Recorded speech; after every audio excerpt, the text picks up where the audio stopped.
Welcome to Idaho Fish and Game's Hook and Bulletin podcast, your weekly news roundup of hunting, fishing, trapping, and conservation stories from around the Gem State. Hosted by Fish and Game's Public Information Specialist, Connor J. Lease. Holy smokes! Welcome back to Idaho Fish and Game's Hook and Bulletin podcast. It's been a busy set of weeks, so thanks for the patience. We got a whole boatload of stories to cover today, just in time for Free Fishing Day, so buckle up. This week we're talking about 10 tips for taking your kids fishing, why biologists are concerned by the increasing numbers of walleye in the lower Snake River, super hunt results, and more. But first, Free Fishing Day in Idaho is tomorrow, June 13th, and if you've held off on heading out to do some fishing earlier this year, Roger Phillips' latest article lays out just how easy it is to get dialed in on a budget.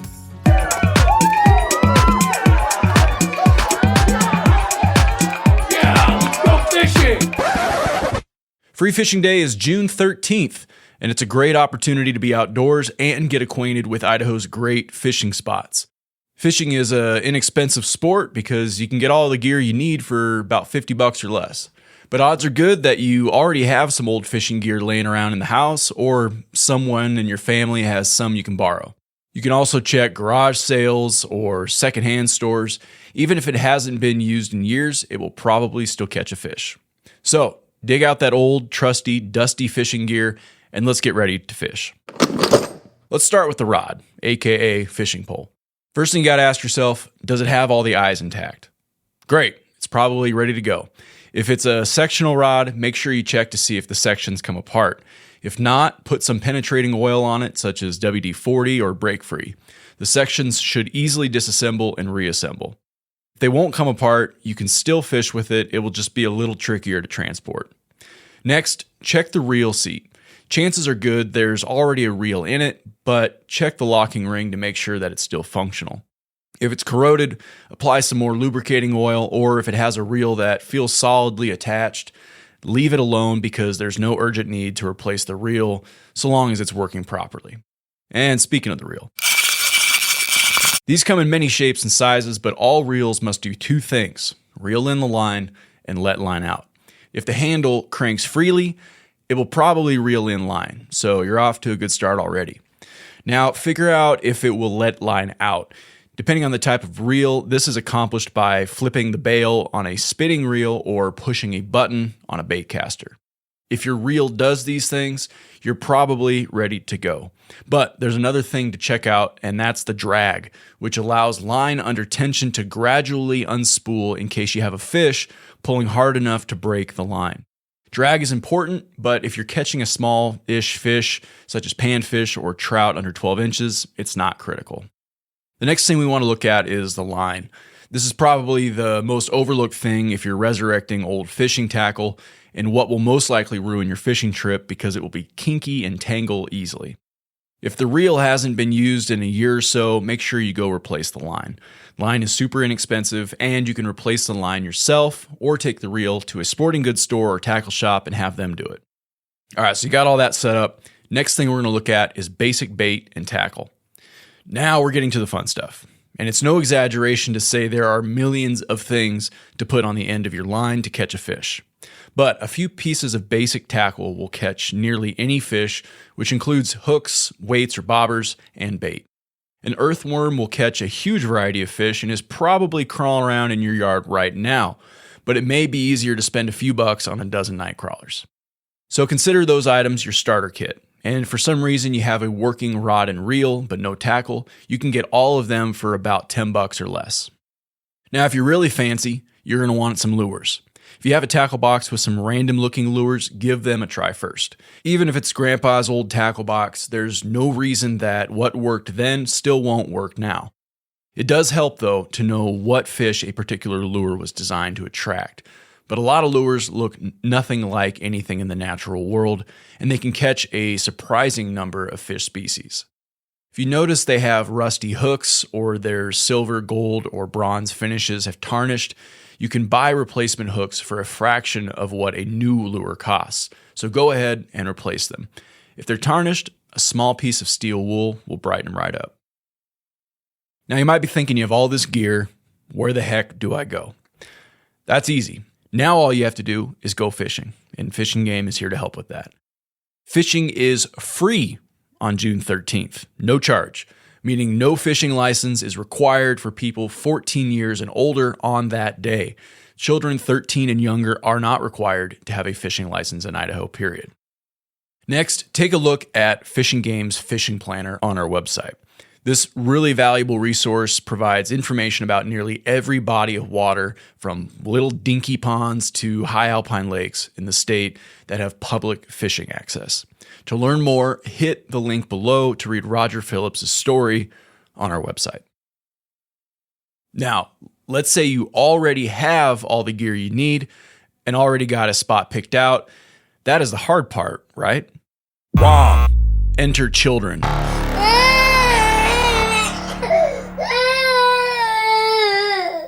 If the thought of screaming toddlers, snagged tree limbs, and eagle nest-sized tangles of line send shivers up your spine, hey, we got you.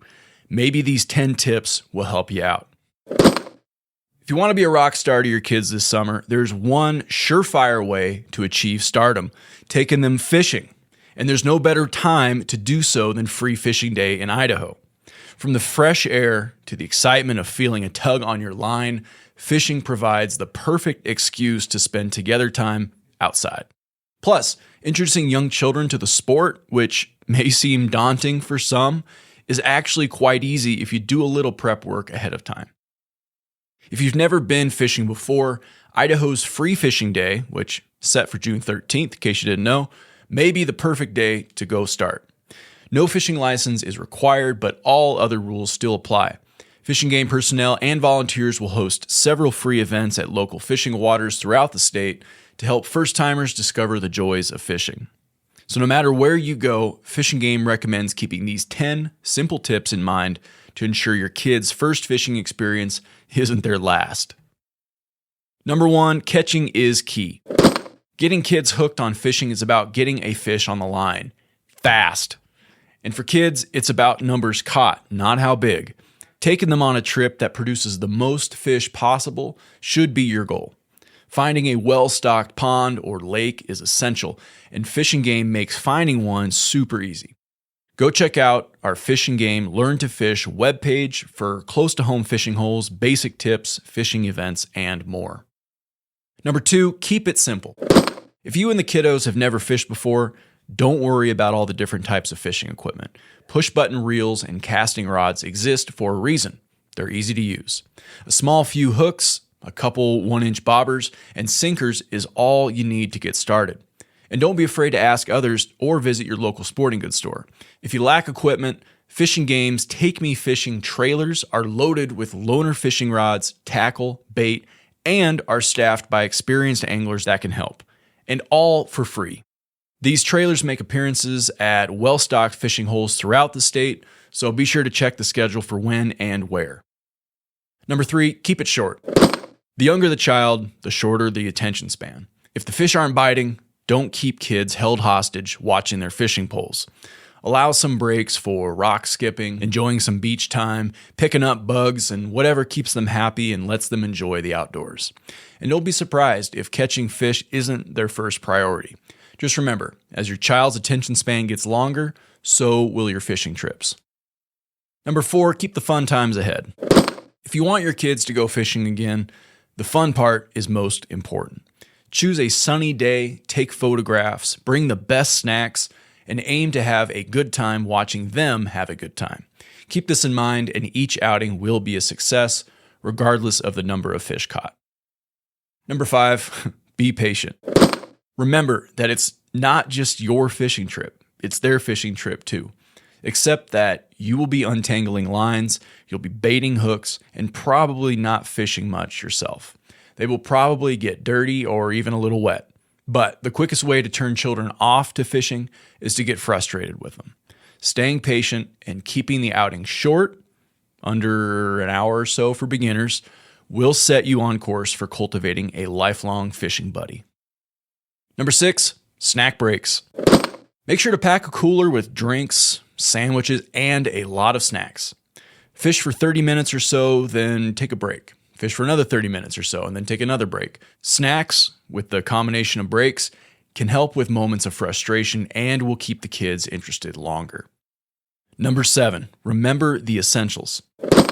Besides hook, line, and sinkers, be sure to take sunscreen, bug repellent, a few Band-Aids, and a fishing license if it's required. Remember, resident youth 13 years old or younger do not need a fishing license, but those 14 years and older are required to have a license in their possession while fishing.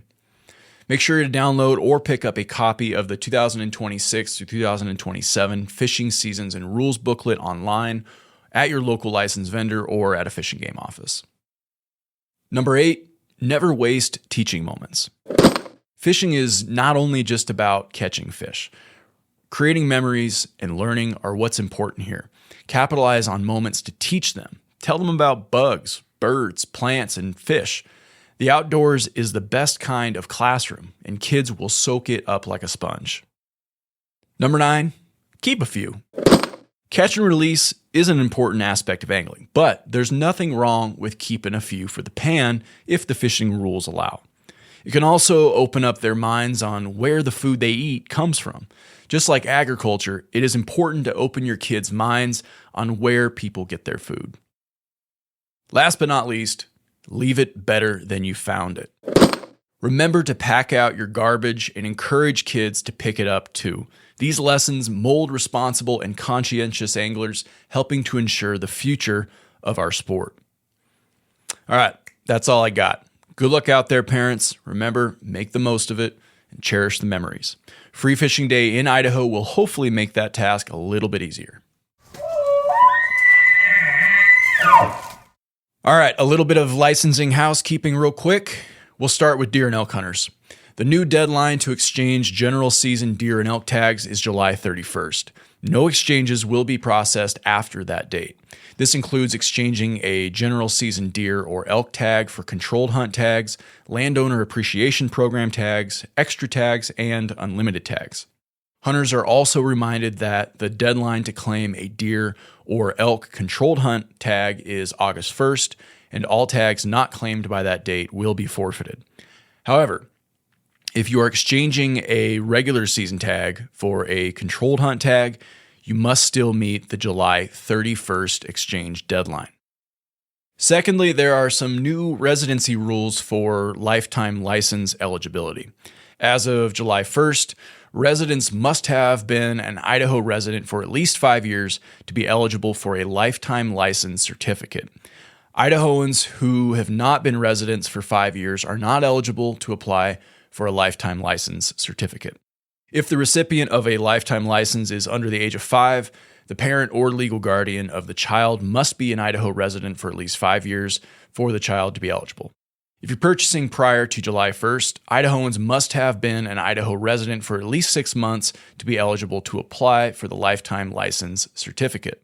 If you want some more information, go to the Lifetime Licenses webpage, or you can hit the link in the description of this episode. The story on our website has it all laid out for you. Alrighty, fisheries biologist Marika Dobos has the skinny on why fish biologists are concerned about the increasing presence of walleye in the lower Snake River. Anglers have been encountering more walleye in the Snake River between Lewiston and Hells Canyon Dam in the past couple of years, leaving some to wonder why. The first walleye documented in this section of the Snake River was in 2019. Since then, the number of reported walleye has substantially increased, and Fish and Game has been encouraging anglers to report information about walleye they caught so that we can look at size structure, where they are distributed, and if that changes over time. Anglers were also encouraged to harvest every single walleye caught. Walleye can have detrimental effects on important fish populations, so minimizing predation risk to juvenile salmon and steelhead is critical. Most of the walleye have been caught between Asotin, Washington, and Heller Bar, where the Grand Ronde flows into the Snake River. We've also received reports of walleye caught in the lower Salmon River, almost as far upstream as the town of Riggins. The average size of walleye caught in the past 3 years was 17 to 19 inches long, with several fish between 25 and 30 inches.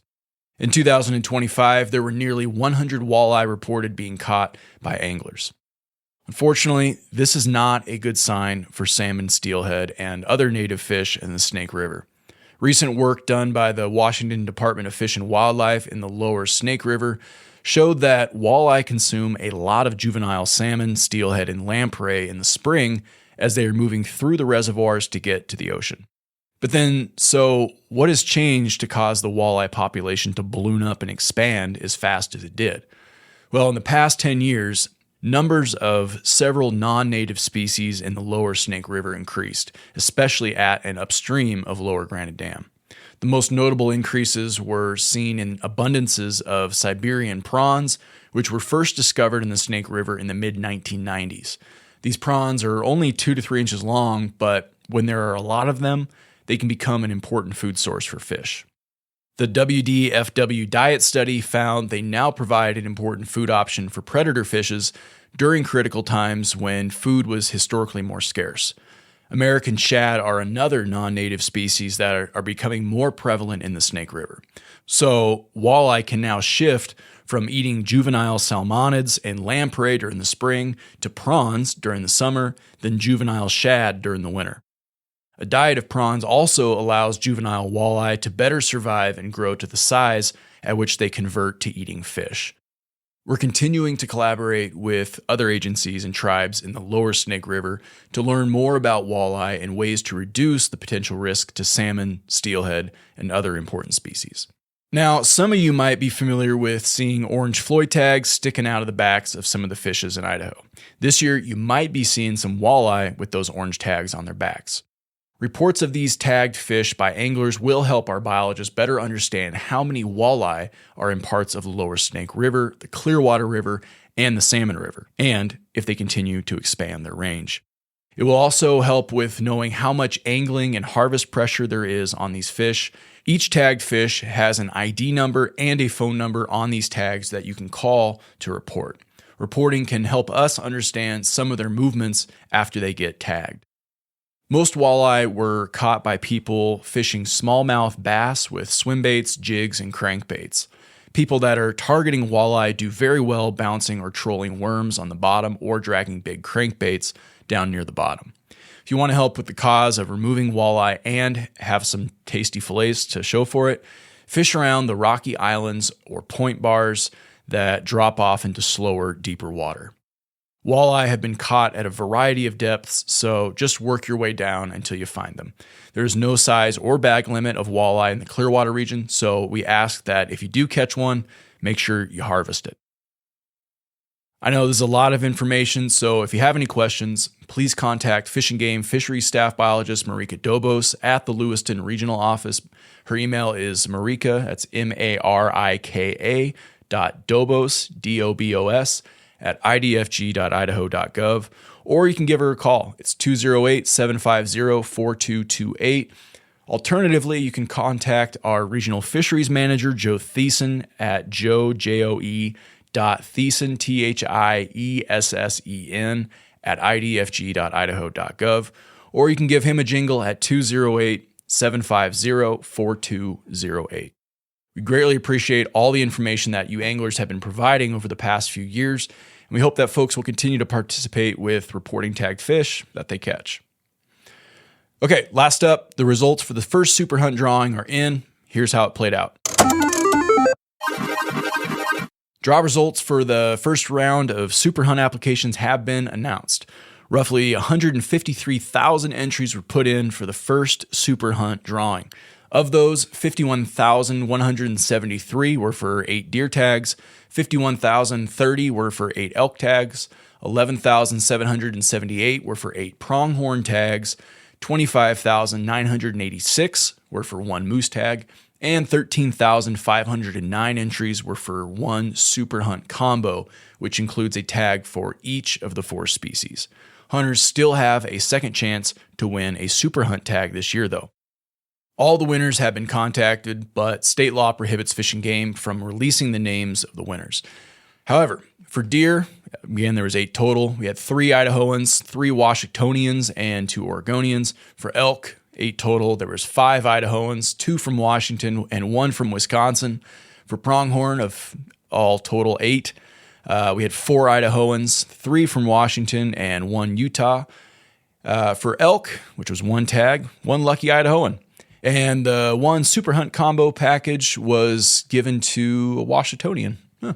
Hunters still have a second chance to win a Super Hunt tag this year, though. The entry period for the second drawing goes through August 10th, where tags for 2 elk, 2 deer, 2 pronghorn, 1 moose, and 1 Super Hunt combo will be drawn.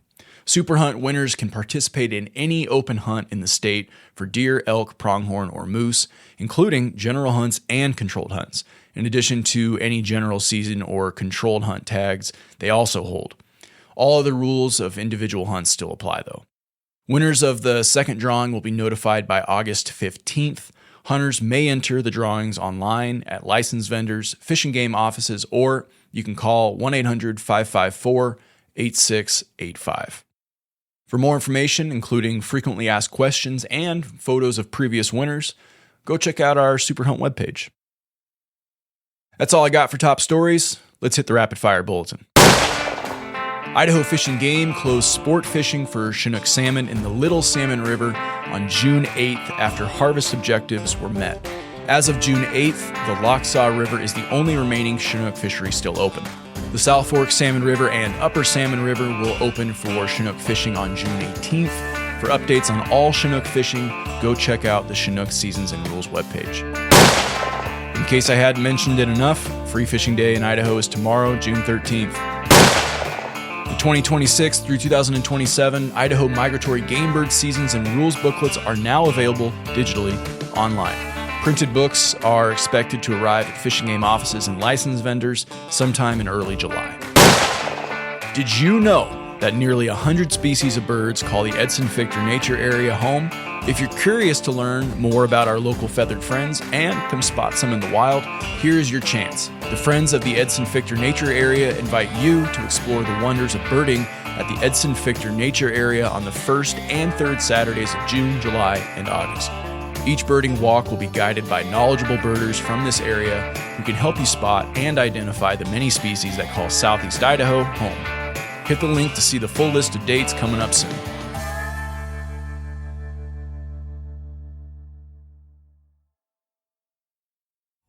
That's all the news we have for this week. Thanks for putting an ear to Idaho Fish and Game's Hook and Bulletin. If there's something on your mind or if you got a question related to fish and game matters, feel free to drop us a line at podcast@idfg.idaho.gov. Again, that's podcast@idfg.idaho.gov. Thanks for listening, folks. Have a great free fishing day. We'll catch you next week.